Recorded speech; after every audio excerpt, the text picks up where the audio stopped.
अमन की मम्मी ने पूरी पूरी तरह प्लान बना लिया था कि अब वो कैसे भी करके अमन और प्राची को अलग करके रहेंगी, क्योंकि वो नहीं चाहती थी कि प्राची उनसे उनका बेटा छीने। जबकि प्राची तो ऐसा कुछ कर भी नहीं रही थी।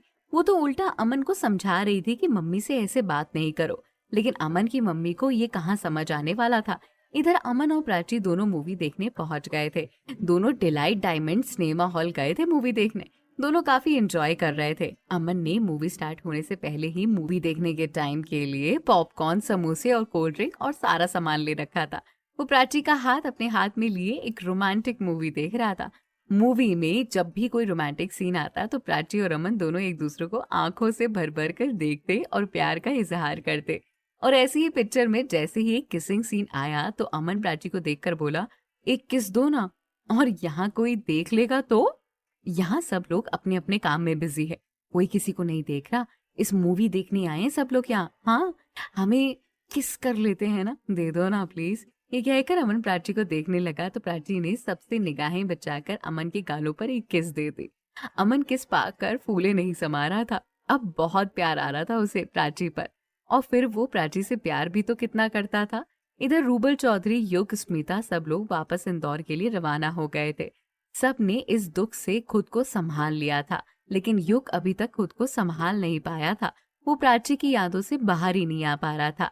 प्यार भी तो उसने प्राची को बेहिसाब किया था ना। प्राची को पाना उसकी किस्मत में नहीं था और किस्मत के इस फैसले पर उसने खुद को इतनी अच्छी तरह संभाल लिया था। पर हिम्मत तो वो भी बहुत बुरी तरह हार गया था।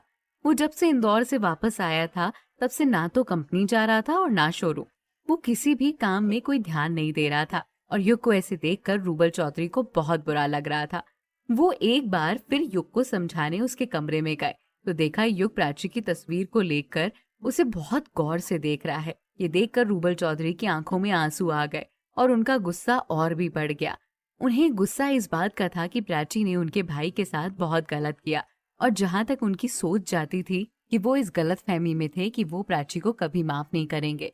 वो अपने आंसू पोंछकर युग के पास गए और युग के कंधे पर हाथ रखकर बोले, क्या देख रहे हो इतनी गौर से? हाँ, और किसी और की हो गई है वो, समझे? हाँ तो भैया देख ही तो रहा हूँ, कौन सा उसे चुरा रहा हूँ।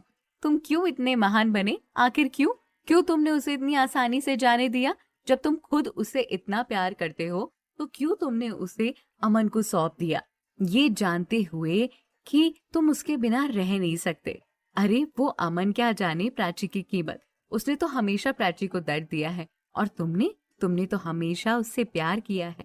अमन के जाने के बाद तुमने उसे सहारा दिया, तुमने उसे संभाला, तुमने उसका साथ दिया और फिर भी वो तुम्हें छोड़कर चली गई। मैं उसे नहीं छोड़ूंगा। भैया आप कभी उसे समझ ही नहीं पाए। मैंने आपसे पहले भी कहा था और आज भी कह रहा हूँ, मुझे प्राची से कोई शिकायत नहीं है। उसने जो किया अपने लिए किया और जहां तक सही तो किया है। वो अपने बारे में नहीं सोचेगी तो किसके बारे में सोचेगी? और रही बात मेरा उसे जाने देने की बात, तो मैं जानता था कि अगर मैं उससे शादी कर लेता तो वो मेरी होकर भी मेरी ना हो पाती। मैं भले ही पल पल उसके पास रहता लेकिन वो हमेशा अमन के ख्यालों में खोई रहती। उसका जिस्म तो यहाँ मौजूद होता लेकिन उसका दिलो जान हमेशा अमन के पास होता।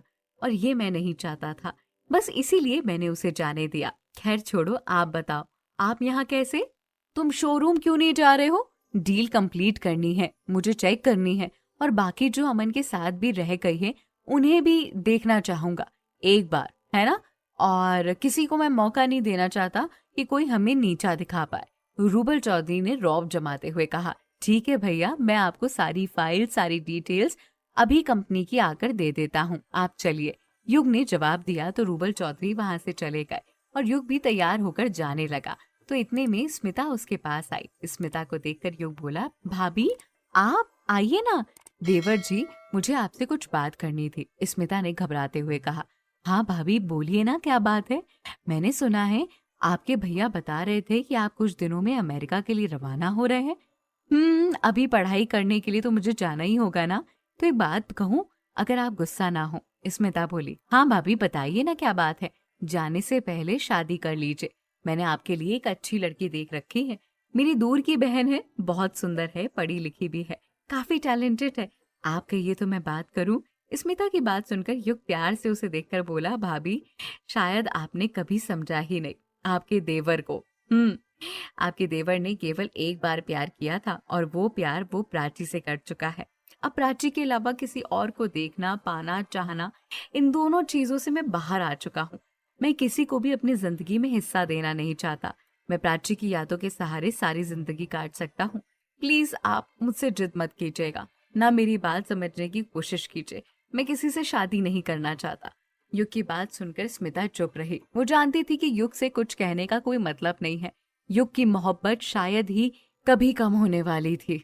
इधर अमन और प्राची मूवी देखने के बाद भारी डिनर करके घर लौट गए थे, तो अमन की मम्मी इस बात पर और भड़क गई। अमन और प्राची जैसे ही घर में एंटर हुए तो सब डाइनिंग टेबल पर उन दोनों का आने का वेट कर रहे थे।